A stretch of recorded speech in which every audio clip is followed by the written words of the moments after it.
On this day in history, September 4th,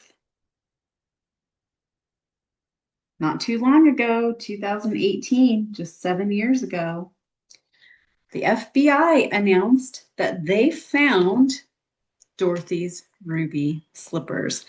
The ruby slippers from the Wizard of Oz were stolen. I had no idea. I didn't even know they were lost, so I didn't know that they could be found. So we're going to draw the ruby slippers. I'm going to use my Sharpie first to outline all the shapes, and then we're really just going to use a lot of red. All right, so for sort of the inside part of the shoe, I'm going to come down diagonally, kind of go across here, and then back up again, kind of like a skinny oval with a little bit of a flat piece here. And on the other side, we're going to do it the opposite direction. So we're coming down and then kind of flatten it out a little and then back up. I came down and said up. Try doing that. Okay, now we're going to add at the toe here, we're going to add a little bow. So I'm going to make a rectangle first. And I'll just do the same thing to one shoe that I'm doing to the other so that they'll look the most similar. And we're going to come up with kind of a squared off bow shape. Like it looks like a triangle with the end cut off over here. And it's a little bit rounded on corners. We're making bows. Used to be my favorite thing to draw when I was young, bows. In fact, I'll have to show, maybe we'll do a day of bows because I'll have to show you just recently I drew like an entire page of bows in my sketchbook. All right, we have two bows. Now we're going to come back to this part of the shoe and come down and in a little bit before we add the rectangle for the heel. And then we're going to bring this part forward. And it's sort of going to flatten out before it rounds into the toe and back up. See that shape there? I think I made the heels a little too one-dimensional. So I'm going to add another triangle there.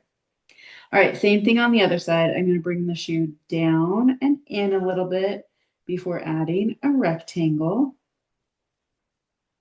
And then I'll keep coming forward. When I get under the bow, I'm going to sort of flatten that out a little into a toe.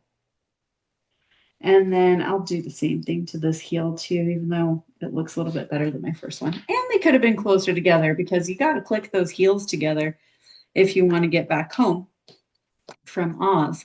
So I'm going to take my red and I'm going to outline the edge on that side. When I come onto the main part of the shoe and I'm sort of like coloring in the ruby slipper, I might want to leave some spots intentionally white to make them look a little sparkly. I'm going to see if I like that. If I were using a different, so everybody knows because I say it constantly, I'm a painter. I'm a painter, I'm a painter, I'm a painter. I'm a painter who likes to draw for fun. But I love techniques of reserve when painting, where you're letting the white be your sparkliness. And that's kind of what I'm doing here, where I'm leaving some white and creating something not sparkly. The good part is too, if you don't like the way it turns out when you're drawing, then you can go ahead and color that in. You don't have to leave, I have kind of some big wider spaces and maybe I'll just leave kind of like a gleam. I'm just going to see this, does this look kind of sparkly and shiny? That's the intention. Now, I just have a really basic set of Crayola washable markers. These are sort of my everyday, this is what we used in our homeschool for easy cleanup. That and colored pencils, but honestly, I prefer the markers because we were always sharpening our colored pencils. I feel like they just need to be sharpened all the time with 5 kids, doing a lot of art in homeschool. And so let's see, do I feel like that's sparkly? I might add in just a little bit more red.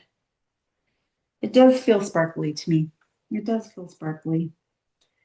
I am going to add some shadow, but what I was going to say is with a bigger set of markers, I do have like a maroon, which could help with shadow, but I think I'm going to do something a little bit different in the shadow area. And so basically, I'm just like squiggling and wiggling around to create what I think looks like sparkles. And then you can kind of color in more if it's too much, if the sparkly is too much. I'm a big fan of squiggling and wiggling. When we're little, sometimes we call it scribbling, but it's a fun way to get the color done. And I do think it's making this shoe sparkle. I think these ruby slippers, this might be a fun project too, to maybe add some glitter to. In our homeschool, we always kept things, I should say on the daily, we kept things very limited to some degree, meaning like the washable markers, easy, quick, always ready to go. They don't need to be sharpened. They don't, if one runs out of ink, we toss it out, we get another one. I have so many washable markers.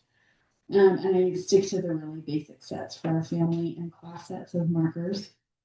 But if you had more time, sometimes we would do bigger art projects if we had some more time. And I would maybe grab some glitter for this, or like I said, maybe with watercolor, there could be some fun reserve techniques that you use to get the slipper sparkly. But now I'm very accustomed to this. I think it looks good. Here's what I was thinking of. We could use maroon in the shadow areas. One of the issues I have with this particular maroon is that it's just a little more brown than red, which is fine. It's just maroon. But I was actually thinking of maybe doing a little bit of orange. What if I do some orange in the shadow? Not really a shadow, but it gives it a little offset color there. What do we think? I'm just going to go on the bottom, add a little bit of orange. It's kind of glowy and fun. And then I think, speaking of glowy and fun, we might want to add some sparkle and magic to this. I'm going to get some gold too. So the ruby slippers that Judy Garland wore in the original Wizard of Oz movie were stolen. And then they were stolen in 2005 from a museum because they're a national treasure. And then they were found in 2018 by the FBI and returned to the museum where you can see them today.